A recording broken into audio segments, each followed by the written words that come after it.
So I wanted to do a very quick comparison here between the new Galaxy S10 and the Note 9, which is the previous high-end flagship from Sammy Boy. So we do have some differences here with the latest generation Samsung handsets.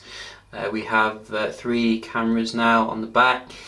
We have a new processor. We have more RAM, 8 gigs of RAM, as well as a better screen, arguably. But the Note obviously still comes with its own advantages, like the S Pen. It's got a much bigger display as well. I have actually used the device for a bit, and you know, it's got that fantastic 4000 mAh battery. It's also a lot cheaper now as well. You can get them for about 500 to 600, so they have come down from when they first came out, which were really expensive. Probably the most expensive Samsung handset ever. So how do they compare here? We're going to have a look at some apps opening and some benchmarking to see if it's worth upgrading to the S10. Obviously in Europe and the UK you do get, oh, that was very close, Note just a little bit faster there. Which is not what I want to see. Obviously you want to see the newest phone a bit faster, but not this time. You can see the Note is still packing very good kind of setup, 6 gigs of RAM I think with the Note and the last generation high-end Exynos. But as I was going to say, in Europe and the UK we don't get the best processor arrangement, unfortunately. You will have to import your Notes and your S series if you want the best, like Qualcomm 855, which is a bit annoying. Hopefully Samsung will look into that in future, because we are paying the same price or more.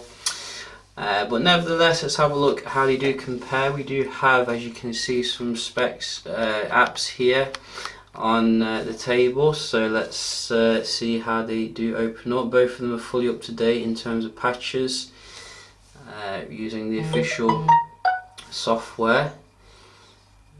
So you can see these are quite basic apps, and straight away the S10 seems to be very nice and fast with most of them.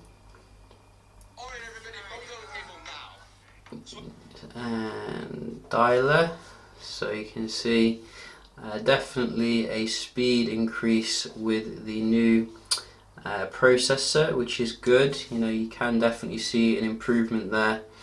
What about the Play Store? So Note a little bit faster there. What else do we have? We have some inbuilt ones. So quite similar, I think, probably for the inbuilt ones, not too much difference, but I definitely noticed a speed increase there with the S10. Obviously I think it shares the same kind of specs as the S10 Plus as well, if you want to have the big screen. Let's have a look at the Wi-Fi, see if there's any differences. So we'll just go through this. Wow, they've made this really annoying.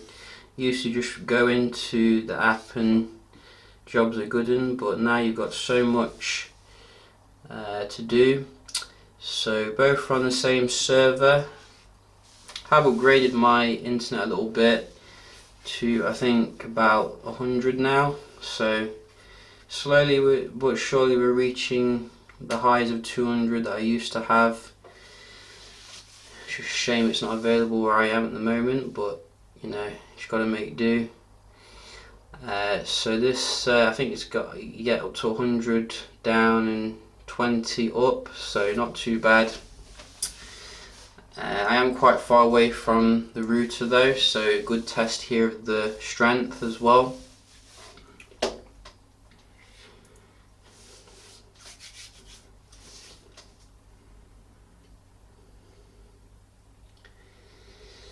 And you can see practically identical performance. I mean, literally identical for the download, which is, I don't think we've ever had that before. No improvement whatsoever. But the upload still better on the Note. proving that the Note is still pretty much a beast here. Let's have a look at the raw potential when it comes to the processor. So both running Android 9, as you can see, slightly higher clock for the new processor here. I'm going to fast forward this.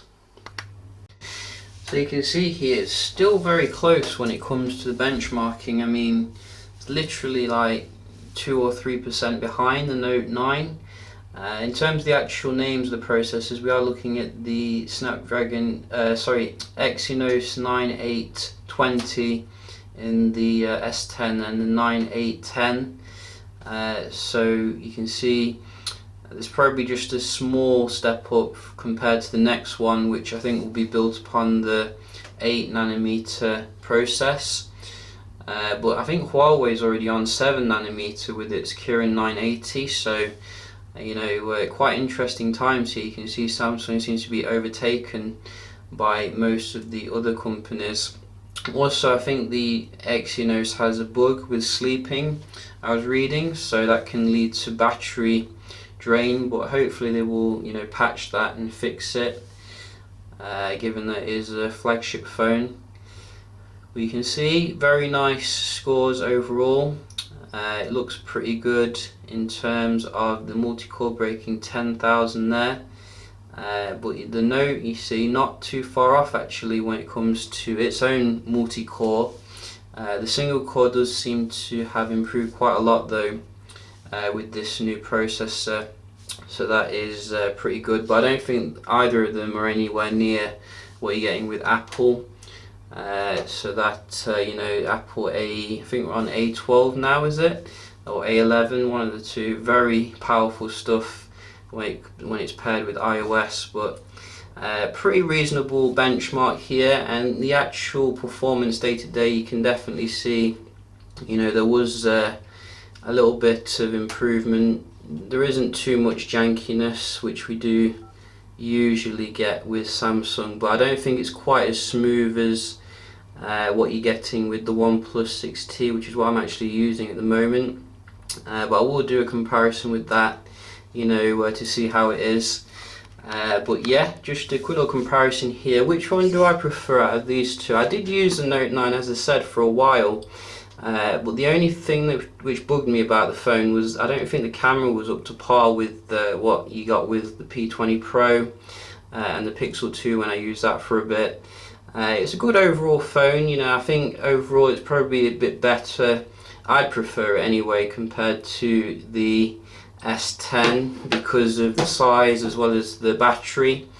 But I think obviously the S10 does come with a slightly newer generation display, so you're going to get a little bit better in terms of viewing angles, and you do have the S10 Plus as well if you want the bigger display and the bigger battery. But personally I think that it'd be probably better if Samsung kind of like made one phone now, instead of having the Note series and the S series. Just have, like, you know, the S10 or S11 normal and then S11 Plus with the stylus or something. It just seems to be getting a bit confusing really with the amount of phones they're making. But yeah, just a quick little comparison here, S10 and the Note 9. I will be doing some other videos with the S10, so do stay tuned for that. Hope you enjoyed the video, and I'll see you in the next one. Cheers.